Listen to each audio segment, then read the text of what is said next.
ലഭിക്കുന്ന ഒരു വാർത്തയിലേക്ക് ആദ്യം കടക്കുന്നു. പാലക്കാട് പത്തിരിപ്പാലയിൽ ബസ്സിന് മുകളിലൂടെ മരം കടപുഴകി വീണു. ആർക്കും പരിക്കേറ്റിട്ടില്ല. ശ്രീകുമാരൻ പാലക്കാട് നിന്നും ചേരുന്നു കൂടുതൽ വിവരങ്ങളുമായി. ശ്രീത്ത്, കനത്ത മഴയാണ് പാലക്കാട് ജില്ലയിൽ ഉൾപ്പെടെ ഇപ്പോൾ പെയ്തുകൊണ്ടിരിക്കുന്നത്. ഈ അപകടം അത് എപ്പോൾ സംഭവിച്ചതാണ്?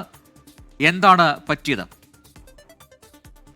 രാത്രിയോടുകൂടിയാണ് ഇത്തരമൊരു അപകടം റിപ്പോർട്ട് ചെയ്യുന്നത്. പാലക്കാട് കുളപ്പള്ളി സംസ്ഥാന പാതയുടെ പ്രദേശമാണ്. ആ മേഖലയിലാണ് ഈ ബസ്സിന് മുകളിലേക്ക് മരം കടപുഴകി വീണത്. വലിയ വൻ വൃക്ഷമാണ് ഈ ബസ്സിന് മുകളിലേക്ക് വീണത്. ബസ്സിൽ യാത്രക്കാരുണ്ടായിരുന്നു എന്നാണ് നമുക്ക് ലഭിക്കുന്ന വിവരം. ടൂറിസ്റ്റ് ബസ്സാണ് എന്നും ആ ദൃശ്യങ്ങളിൽ നിന്ന് നമുക്ക് വ്യക്തമാകുന്നുണ്ട്. എന്തായാലും ഈ മരം കടപുഴകി വീണു. ആ സമയത്ത് കാര്യമായ രീതിയിലുള്ള പരിക്കുകൾ ഉണ്ടായിരുന്നില്ല. ചില്ലകൾ മാത്രമാണ് ഈ ബസ്സിന് മുകളിലേക്ക് കടപുഴകി വീണത്. എന്തായാലും വാഹന ഗതാഗതം കുറച്ചു നേരം തടസ്സപ്പെട്ടു. അതിനുശേഷം പിന്നീട് വാഹനഗതാഗതം സുഗമമായി നടന്നുവെന്നാണ് ഏറ്റവും ഒടുവിൽ അവിടുത്തെ പ്രാദേശിക പ്രതിനിധി നമുക്ക് നൽകുന്ന വിവരം. ആർക്കും പരിക്കില്ല. പാലക്കാട് ജില്ലയിലെ എല്ലാ മേഖലകളിലും ശക്തമായ മഴ ഇപ്പോൾ രാത്രി വൈകിയും തുടരുക തന്നെയാണ്. പ്രജിൻ. യെസ്, ശ്രീകുമാറിനാണ് പാലക്കാട് വിശദാംശങ്ങൾ നൽകിയത്. തുടരുക.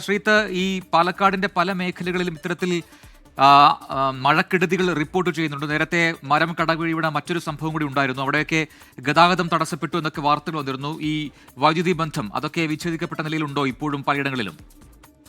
പലയിടങ്ങളിലും വൈദ്യുതിബന്ധം വിച്ഛേദിക്കപ്പെട്ട നിലയിലുണ്ടായിരുന്നു. നമ്മൾ രാവിലെ റിപ്പോർട്ട് ചെയ്തത് 24 മണിക്കൂറായി അട്ടപ്പാടി മേഖലയിൽ വൈദ്യുതി ഇല്ല എന്നതായിരുന്നു. അത് ഭാഗികമായി ഉച്ചയോടുകൂടി പുനഃസ്ഥാപിച്ചു. ഇപ്പോൾ ഏതാണ്ട് പൂർണ്ണമായി തന്നെ അത് പുനഃസ്ഥാപിക്കാൻ കഴിഞ്ഞു. നമ്മൾ വൈദ്യുതി മന്ത്രി കൃഷ്ണൻകുട്ടിയുമായി നേരിട്ട് സംസാരിച്ചിരുന്നു. അദ്ദേഹം 24നോട് പറഞ്ഞത് 11 kV ലൈൻ പോകുന്നത് പ്രധാനമായും ആ പ്രദേശത്ത് കാടിനകത്തു കൂടിയാണ്. അതാണ് പ്രശ്നം.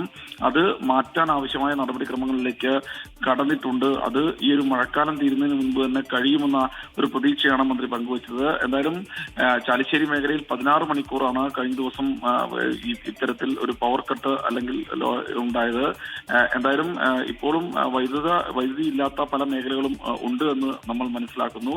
ഈ വൈദ്യുത ബന്ധമടക്കം പുനഃസ്ഥാപിക്കാൻ ആവശ്യമായ നടപടികളിലേക്ക് KSEB കടന്നിട്ടുണ്ട്. പ്രജിൻ. ശ്രീകുമാറിനാണ് വിശദാംശങ്ങൾ നൽകിയത്.